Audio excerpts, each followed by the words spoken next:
식사는 어떻게 다 잘 하셨습니까? 오늘 십자가에 나타나는 하나님의 마음이라는 제목으로 말씀을 전하고자 합니다. 누가복음 15장입니다. 누가복음 15장 11절부터 24절까지 여러분들이나 제가 익숙하게 잘 아는 돌아온 탕자라는 제목의 말씀입니다. 내용은 다 아시는 대로 둘째 아들이 유산을 달라 그래서 허랑방탕하다가 배가 고프니까 이제 아버지께로 돌아가자. 근데 아버지가 뜻밖의 하나님 아버지가 아들을 이렇게 잘 만나주고 오히려 아들의 그 지위를 회복해주는 그런 내용입니다. 우리 15장 20절 같이 한번 읽어보겠습니다. 시작. 20절입니다. 시작. 이에 일어나서 아버지께로 돌아가니라. 아직도 거리가 먼데 아버지가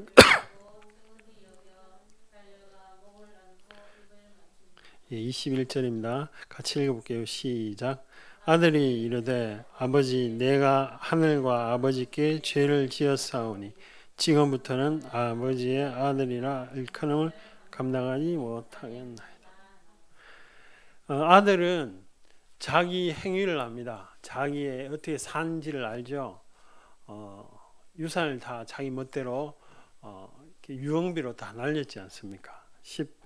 18절에 보면 이렇게 이야기하죠. 자기가 아버지께로 가서 이르기를 아버지 내가 아버지 만나기 전입니다. 만나기 전에도 내가 하늘과 아버지께 죄를 지었다. 이렇게 이야기를 하죠. 왜? 자기의 행위를 보니까 19절에 보면 그래서 나는 아들이라 일컬음을 감당하지 못하겠다.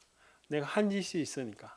그런데 아버지는 어떻게 합니까? 아버지는 행위를 보는 것이 아니라 아버지라는 은혜로 맞이하고 있죠. 20절에 보면 측은히 여겼다. 이렇게 되어 있습니다. 그리고 멀리에서 달려왔죠. 그리고 22절에 같이 한번 읽어보겠습니다. 시작. 아버지는 종들에게 이르되 제일 좋은 옷을 내다가 입히고 손에 가락지를 끼우고 발에 신을. 아버지가 아들을 용서했습니까? 안 했습니까? 그 허랑방탕한 그 이유를 따져 물었습니까? 전혀 그렇지 않습니다. 그냥 그 모습 그대로 왔을 때 은혜로 그냥 이렇게 회복하는 것을 볼 수 있습니다. 우리도 마찬가지입니다. 우리도 이 아들처럼 늘 하나님 앞에서 내가 지은 죄, 이런 죄, 또 저런 죄, 또 저런 죄책감 이런 것 때문에 자꾸 망설이죠. 그러나 하나님께서는 이 아버지처럼 그냥 달려오십니다. 달려오셔서 손에 이 가락지, 그때 고목사님 말씀한 것처럼 가락지는 유산을 또 주겠다는 이야기입니다. 그 아들의 지위를 회복시켰죠. 어떤 이 아들은 무슨 자기 지은 죄를 놓고 기도한 게 아닙니다. 금식 기도한 것도 아니고 아무것도 없어요. 그냥 다시 온 것밖에 없습니다. 하나님의 마음이 이렇다는 것을 예수님이 직접 이야기를 하셨죠. 그러면 십자가에도 그런 하나님이 우리를 향한 그런 용서와 수용하는 그런 마음이 있느냐 아주 잘 나타나 있죠. 로마서 우리 5장 8절을 한번 읽어보겠습니다. 로마서 5장 8절입니다.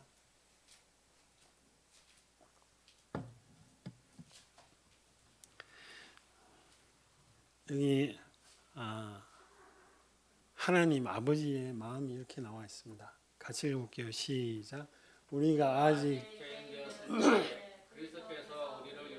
죽으심으로 하나님께서 우리에 대한 자기의 사랑을 확증하셨느니라.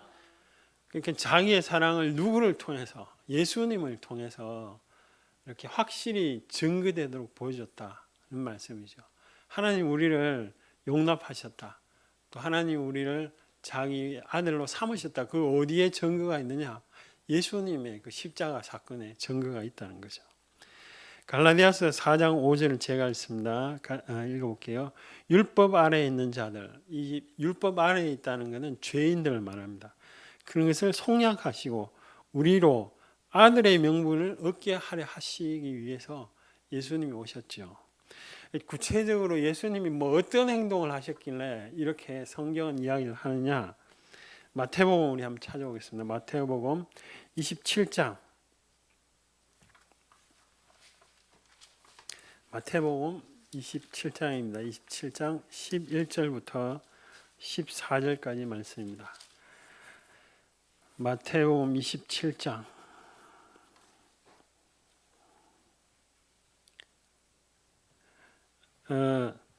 예수님이 일요일 날에 예루살렘 들어오셨습니다. 그리고 성전을 좀 깨끗하게 하시고 화요일 날에 이렇게 오전에는 성전 공의가 뜰이 있어요. 사람들이 많이 모이는 계단 그쪽에 모여서 설교를 하시고 또 그 앞에 있는 감람산이라는 산이 있어요. 거기서 말세 때 어떤 일이 나느냐를 설명하셨습니다. 수요일 날은 마리아라고부터 하는데 어떤 여인이 와서 발에 향유를 부으시고 목요일 날 이제 성만찬을 하십니다.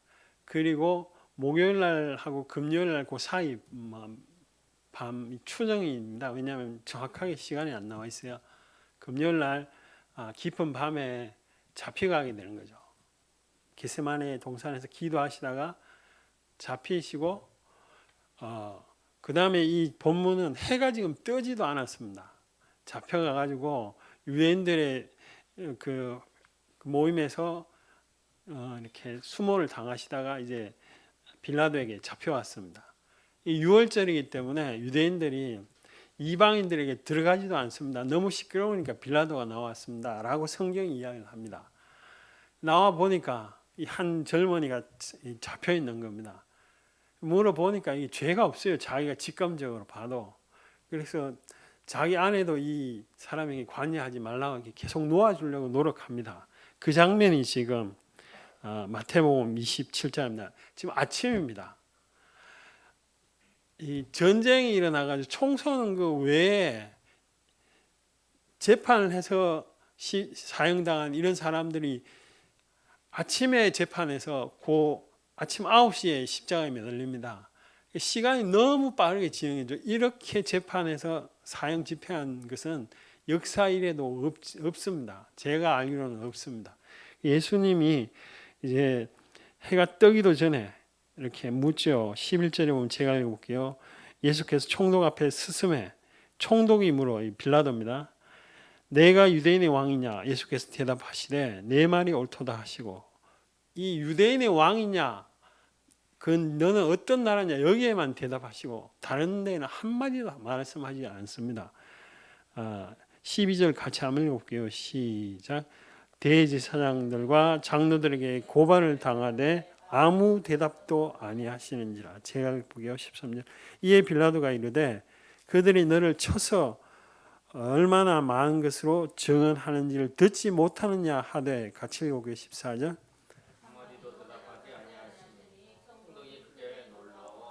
왜 대답을 안 했습니까? 예수님이 한마디도 대답을 하지 않았다. 무엇 때문에요? 요한복음을 보면 더 구체적으로 이 사건에 대해서 이렇게 이야기를 하고 있습니다. 우리 요한복음 19장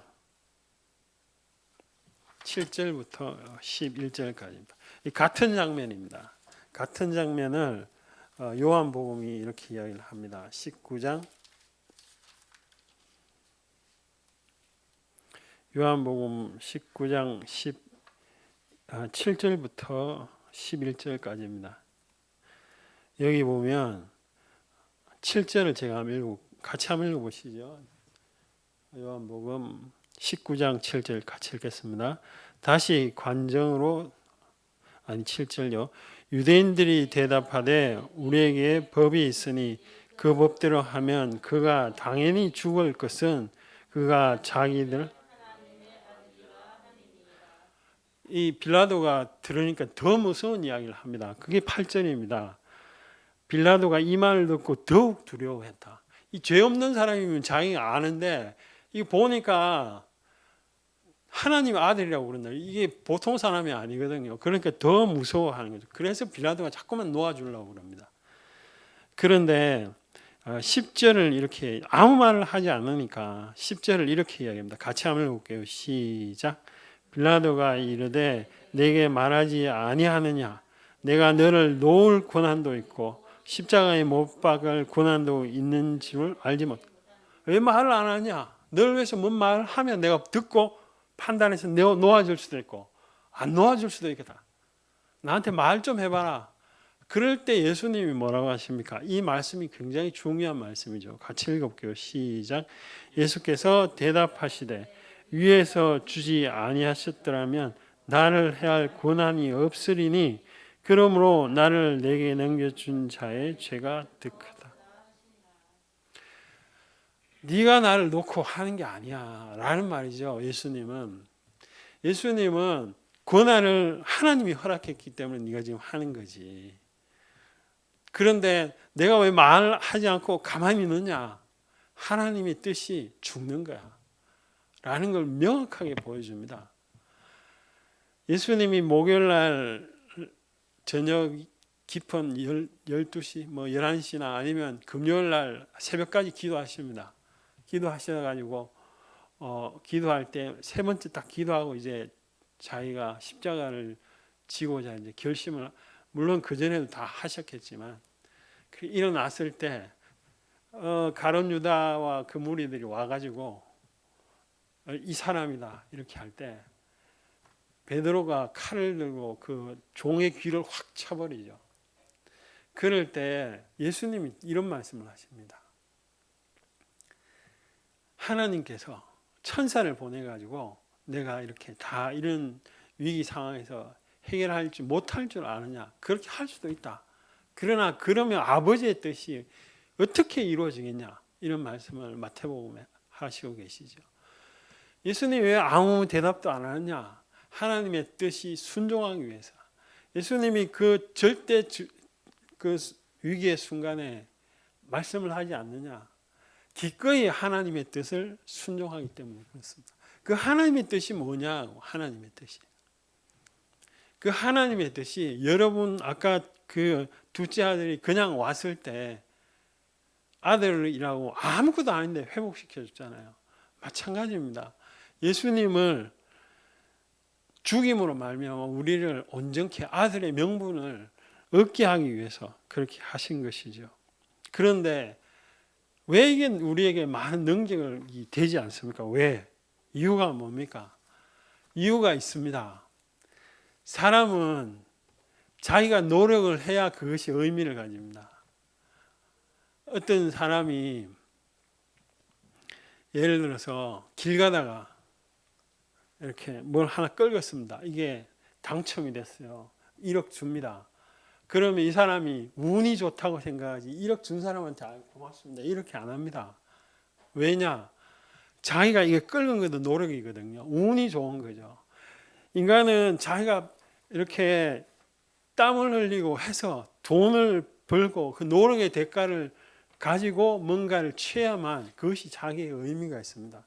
그런데 십자가는 하나도 그런 능력에 우리의 노력 1%도 안 들어갔습니다. 그러면 그것이 능력이 잘 안 되죠. 두 번째로 능력이 되려면 어떤 사람의 의도를 알아야 그 의도를 내가 정확하게 이해하고 깨달아야 그게 능력이 되죠. 예를 들어서 제가 굉장히 아픈데 돈이 1억이 필요하면 이 수술하면 나을 것 같아. 그러면 근데 돈이 없어요. 돈이 없는데 어떤 사람이 나를 불쌍히 보고 목회하더니 얼마나 수고가 많냐고 내가 돈이 좀 있는데 1억 이렇게 주겠습니다. 그러면 제가 너무너무 고마워하겠죠. 고마워 안 하겠습니까? 평생을 고마워할 겁니다. 그리고 그 사람이 조금이라도 뭔가 도움이 되면 제가 뭔가를 해주죠. 왜냐? 그 사람의 의도가 나를 순전하게 도와주는 거죠. 그리고 내 이 건강의 필요를 확실하게 이렇게 알고 도와준 겁니다. 그런데 돈이 아니라 내가 심장이 망가졌어요. 심장이 망가져가지고 심장은 살아있는 사람의 심장을 여기 넣으면 살 수 있다. 이렇게 되면 아무도 지금도 그건 뭐 불가능한 일이죠. 왜냐하면 다른 사람의 생명을 대신하는 거잖아요. 지금도 이 심장이 안 좋은 사람들이 이렇게 순서를 기다리고 있지 않습니까? 그건 살아있는 사람이 아니라 교통사고나 뇌사나 뭐 이런 사람들의 심장을 이렇게 기다리고 있는 것이죠. 근데 그 사람들이 이식을 받게 되면 너무 감사하게 생각하죠. 십자가의 능력도 그러한 것입니다. 예수님이 우리를 위해서 값없이 죽으셨죠. 그 값없이 죽은 이유가 뭡니까? 아들이라 하나님과 나와 관계를 회복하기 위한 것입니다. 그것이 가장 인간에게는 필요하다는 겁니다. 아버지와 하나님과의 관계가 인간이 밥 먹는 존재가 아니라 영적으로 필요하다는 것이죠. 예수를 믿지 않는 사람도 삶이 무엇인지, 죽음은 어떻게 되는지, 이런 어떤 영원한 것에 대해서 다 관심을 갖고 있다는 겁니다. 그런데 사람은 예수님이 죽은 그 이유가 가장 필요하다는 것이죠. 그걸 위해서 예수님이 오셨다는 것입니다. 사진 한번 보여주세요. 이 사람이 누구냐면 가끔씩 제가 굉장히 젊게 나오신 인천에 보면 방주교회라는 거 있습니다. 인천에 방주교회라는 목사님인데 지금은 아프리카에 선교 가셨습니다. 이 사람이 원래 의사였습니다. 의사였는데 자기 집안은 다 예수 믿고 목사님입니다. 남자는 모조리 다 목사님인데 자기는 목사가 안 된 거죠. 이유가 뭐냐? 어렸을 때 보니까 맨날 싸우더라는 겁니다. 하나님이 살아계시는데 저렇게 싸울 수가 없다. 교인들이요. 자기는 하나님 안 믿고 의사 돼가지고 또 부동산 툭 좀 이렇게 하셔가지고 뭐 몇십억 벌고 아주 땅땅거리고 살게 됐습니다. 그런데 어느 날 이혼을 하게 되고 자기의 심장이 진짜 이렇게 막 갑자기 아무런 이유 없이 우리가 60번 정도 뛰잖아요. 한 120회 뛰다가 막 뛰다가 갑자기 이렇게 40회, 30회를 이렇게 뛰면 막 죽을 것 같고 사람이 막 그렇게 자꾸 심장이 왔다 갔다 하는 거야. 그러다가 그 기도원에서 하나님이 살아계시는지 확실하게 경험하게 됩니다. 그러자 이분이 어떤 결심을 하게 되느냐? 나 이제 죽어도 좋다는 건 인생에 아무런 의미가 없다가 하나님이라는 의미가 있으니까 나 이제 죽어도 좋다. 그리고 하나님 외에 그 어떤 것도 그 위에 세우지 않겠다. 그래서 결심한 게 자기의 모든 돈을 다 나눠줘 버린 겁니다. 다 나눠주고 자기는 그 안양천에 그 교회 이렇게 하나 세워가지고 목회를 하기 시작했는데 누가 옵니까? 아무도 안 오죠. 10년 동안 그 버려진 아이들, 소매치기 또 이런 아이들을 이렇게 걷어가지고 목회를 하시다가 10년째 딱 되니까 하나님이 인천의 그 교회로 이렇게 옮기게 하셔서 사역을 하게 되는데 그분의 메시지는 딱 중요한 메시지는 하나입니다. 예수님을 만나보셨습니까? 제가 금방 말한 것처럼 이 예수님에 대한 것은 성경에 기록되어 있고 사람들도 알아요. 십자가에 죽었다는 사실도 알고 그 왜 죽었냐? 예수님이 인류의 죄를 위해서 제가 늘 말씀드리지만 크리스마스 날 성탄절 날 그 아나운서 멘트를 들어보십시오. 인류의 죄를 위해서 십자가에 돌아간 어린 양의 피를 기념하기 위해서 이런 말을 그 아나운서조차도 합니다. 그건 이론입니다.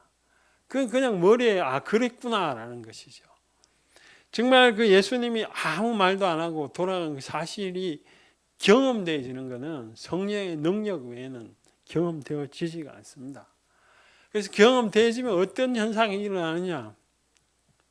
하나님 앞에 내가 죄를 지어도 나간다니까요. 왜냐? 여러분 제 딸이 뭐 어떤 때는 한 2시에 일어나가지고 막 소리 지르고 막 울지도 않고 막 합니다. 그런데 그 다음날 일어나가지고 아이고 아빠 엄마 미안해요. 제가 간밤에 이런 이야기 하지도 않죠. 말도 안 하지만 하지도 않습니다. 그리고 굉장히 죄를 많이 지은 살인자도 자기 죽고 이렇게 사형당하기 전에 그 어머니를 이렇게 만나고 싶다. 이런 이유가 뭡니까? 부모들은 자녀를 무조건적으로 수용합니다. 네가 어떤 일을 했든지 네가 무슨 짓을 하든지 상관없이 나는 아버지이기 때문에 어머니이기 때문에 너를 그냥 용납하는 것이죠. 그게 하나님의 마음입니다. 그 탕자가 돌아왔을 때 잘한 게 있습니다. 잘한 게 뭡니까? 아버지를 기억한 거죠. 아버지를. 내가 굶어 죽는구나. 그 죽기 전에 아버지 집에는 얼마나 많은 게 있느냐 라면서 돌아간 거죠. 그것을 잘한 거죠. 아버지를 기억한 겁니다. 내가 수많은 그 죄악과 내가 나를 용서 못하는 죄악, 세상의 모든 사람들도 모르는 그런 부끄러운 일을 알고 자기 자신을 알고 있거든요. 근데 그것을 향하여서 하나님조차도 용납하신다고요. 십자가의 능력 때문에 그렇다고요. 제가 몇 주 전에 신문 기사를 봤습니다. 근데 똑같은 그 기사가 제 기억으로 2년 전인가 3년 전에도 국민일보에 꼭 났어요. 어떤 게 났느냐? 자기 아들이 자폐인데 좀 밝게 자랐습니다. 그런데 이제 40대인데 결혼을 좀 해야 되는데 아내를 구합니다라고 하면서 그 연락처가 부모입니다. 그 부모는 넉넉하게 사니까 경제적으로는 충분히 지원해 줄 수 있다. 그렇게 광고가 났습니다. 그게 아버지의 마음입니다. 그게 자녀를 향해서 뭐든지 해주고 평생 자폐니까 해결이 안 되잖아요. 평생 내가 하나님 앞에 계속 죄를 짓는데 하나님 어떻게 합니까? 그래도 괜찮다는 거죠. 물론 안 지으면 좋죠. 또 안 하면 좋죠. 그런데 그래도 그것 때문에 울며 하나님 옆에 안 나오는 것보다 나오는 것은 100번 잘하는 거죠. 탕자처럼 100번 잘했다라고 이야기를 하고 있죠. 갈라디아서 아까 읽으셨던 4장 5절에 다시 한번 말씀을 읽어보겠습니다. 율법 아래에 있는 자들을 속량하시고 우리로 아들의 명분을 얻게 하려 하심이라. 여기 보면 아들의 명분이라고 그랬잖아요. 아들은 부모를 향해서 어떻게 할고 하지 않습니다. 나의 어떤 짓을 향해서도 100% 수용하니까 그렇죠. 사람들이 많은 일로 인해서 실망합니다. 좌절합니다. 세상 일 때문에 너무 힘들어합니다. 그런데 성경은 가장 중요한 건 뭐냐? 하나님을 아는 거라고 분명하게 이야기를 합니다. 목사님, 하나님 몰라도 잘 살고 있는데요. 목사님, 하나님 몰라도 떵떵거리고 행복한데요. 목사님, 하나님 몰라도 전혀 사는데 문제가 없는데요. 예, 맞습니다. 하나님 없어도 전혀 사는데 문제가 없습니다. 문제가 없는데 이 세상 사는 동안에만 그렇다는 거죠. 이 세상 사는 동안에 가장 중요한 것은 예수님이 그렇게 이루어놓은 예수 그리스도를 통해서 하나님을 아는 거라. 성경은 목 놓아 이야기를 하고 있죠. 여러분 코로나로 인해 가지고 사람 만나지도 못하고 코로나 때문에 또 아니면 저도 가끔 힘들 때가 많죠. 여러 하여튼 어려운 것들이 많죠. 그럴 때마다 답답하고 힘든데 누가 우리를 이해해 주냐? 누가 내 마음속에 정말 힘이 되고 누가 내 마음속에 가장 소망이 되느냐? 십자가의 능력인 것이죠. 그리고 하나님의 감동인 것입니다. 하나님의 말씀과 감동이 나에게 있으면 결코 외롭지 않거든요. 결코 내 마음속에 소망이 사라지지 않기 때문에 그렇죠. 그 아버지로서 하나님 앞에 우리가 지칠 때도 있지만 꼭 반드시 나가야 될 줄 믿습니다. 우리 이 시간 같이 한번 통성을 한번 기도하겠습니다. 세상 사람들은 하나님 찾지도 않습니다. 세상 사람들은 돈과 권력을 찾지 결단코 하나님을 찾지 않습니다. 그러나 우리는 돈과 권력이 아무리 많다고 해도 또 아무리 없다고 해도 그와 상관없이 하나님을 찾아야 됩니다. 왜냐하면 그것이 우리의 능력이고 우리의 힘이고 우리의 가장 큰 삶의 이유고 존재의 이유가 되기 때문에 그렇습니다. 같이 한번 통성으로 기도하겠습니다. 사랑이 많으신 하나님 아버지, 하나님의 감동과 은혜가 정말 시간의 은혜를 있어서 하나님 돌아 탕자처럼 끊임없이 자신의 그 행위를 바라보고 하나님의 은혜를 구하고 또 내가 아들의 큰 은이라고 하지 않더라도 하나님께 돌아가시고 또 십자가의 보혈을 의지하여서 하나님 앞에 얼마나 나아가시고 해결되지 않고 하나님 어떻게 되지 않는 그 하나님의 은혜를 죄를 하나님의 은혜로 덮어주시고 하나님의 성령으로 말미암아 날마다 주님께서 은혜를 다하여 주셔서 아버지의 권능의 팔로 우리 성도 한 사람 한 사람 하나님 앞에 나아가시고 은혜를 다하여 주시옵소서. 아버지의 권능의 팔을 허락하여 주시옵소서. 하나님 아버지 우리로 하여금 세임을 얻게 하여 주시옵소서. 그것이 단순한 지식이 아니라 내 영혼을 흔들고 내 삶을 흔드는 그러한 능력과 생명이 되게 도와주시옵소서. 주님이여 하나님 앞에 간절히 간구합니다. 하나님 앞에 은혜를 구합니다.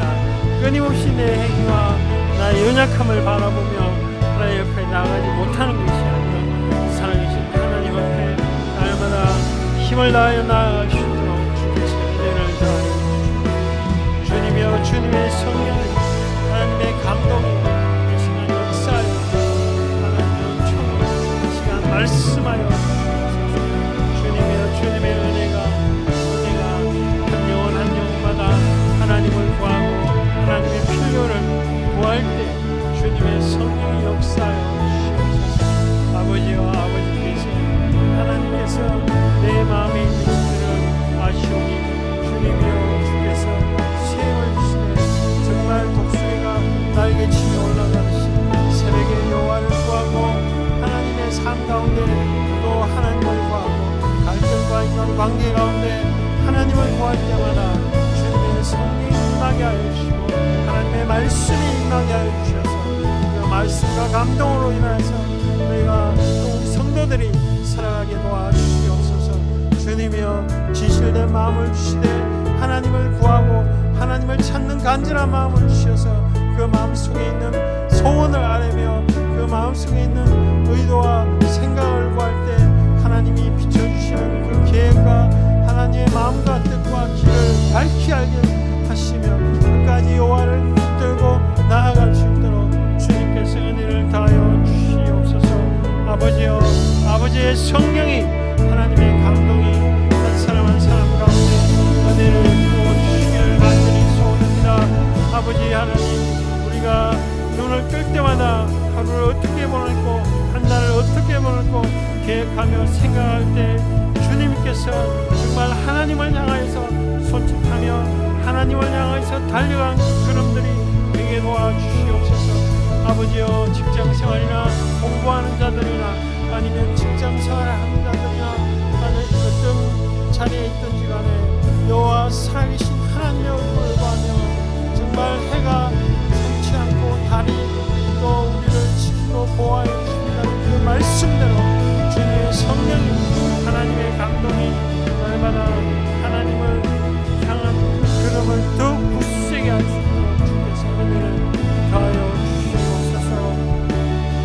아버지 성령을 부어주시옵소서.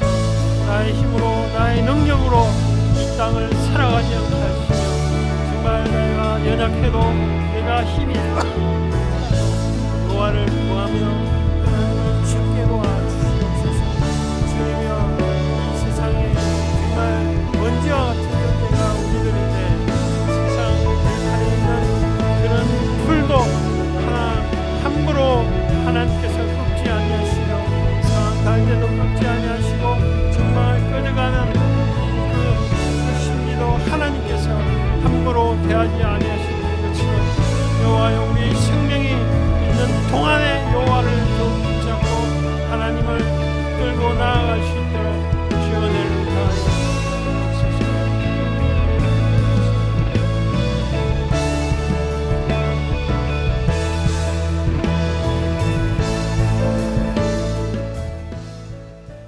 하나님 아버지, 세상에 많은 것들이 있습니다. 우리에게 즐거움을 주는 것들이 많이 있습니다. 그러나 우리는 그 즐거움이 전부가 아니고 살아계신 하나님과 또 예수 그리스도를 깊이 깨달아 아는 그런 자리에 가는 것이 세상에서 사는 동안에 가장 의미 있는 줄 압니다. 주의 이름을 외치고 하나님의 의미를 붙잡고자 노력하는 자들마다 살아나고 하나님의 능력을 덧입는 일주일이 되게 주께서 축복하여 주시옵소서. 하나님 삶에 의미가 없고 하루하루 그냥 반복되는 삶과 아무런 의미가 없는 생활과 시간들이 아니라 살아계신 하나님을 구하고 찾아서 만나고 경험하는 일주일이 되기를 원하오니 성령님께서 우리 각자의 삶의 영역에서 역사하셔서 정말 이 땅에 있는 어떤 것을 구하지 아니하고 하루하루가 하나님과 동행하는 그런 삶이 되게 축복하여 주시옵소서. 아버지, 그러나 우리가 이 땅에 발을 붙이고 사는 동안에 돈도 필요하고 또 사람들 관계도 필요하고 또 살아가는 동안에 내가 즐길 것도 다 필요한 존재들입니다. 그러한 것을 무엇보다도 잘 아시고 정확하게 아시는 그 하나님을 외면하지 말고 보이지 않는다고 무시하지 말고 오히려 내 마음을 강하게 하여서 하나님의 그 가치관과 윤리와 하나님의 말씀을 붙들게 하시고 하나님의 그 감동을 찾는 자들이 다 될 수 있도록 도와주시옵소서. 아버지, 이 세상은 공허와 무한한 육체적인 쾌락과 또 하나님이 아니라 하나님이 없다는 죄 짓는 것들로 가득하며 더욱 그런 세력들이 힘을 얻어서 하나님 보편적으로 사람들에게 다가오는 것을 볼 수 있습니다. 주님이여, 우리가 깨어있게 하시고 하나님과 말씀과 기도와 찬양을 통해서 오히려 더 군사처럼 살 수 있도록 힘을 더 붙여 주시되 우리 삶 속에서 관계 속에서 친구와 만나는 그 관계 속에서 내 말과 마음을 주장하여서 살아계신 하나님이 드러날 수 있도록 도와주시옵소서. 아버지 하나님, 우리가 이제 가을이 지나고 겨울로 다가가는 계절을 보내고 있습니다. 이 좋은 계절에 정말 삶을 허무하고 공허하며 아무런 의미 없는 곳에 두지 않게 하시며 하루하루가 정 마음의 속에서 의미 있고 또 성경 말씀대로 왜 내가 사는지를 아는 그런 자들이 될 수 있게 축복하여 주시옵소서. 이제는 우리 주 예수 그리스도의 예수님의 우리를 향해서 돌아가신 그 놀라운 은혜와 하나님의 크신 사랑과 성령의 유로 교통 충만하심이 삶 자리에서 또 생활 가운데서 하나님을 찾는 우리 모든 성도들을 위해 이제로부터 영원까지 함께 있을지어다.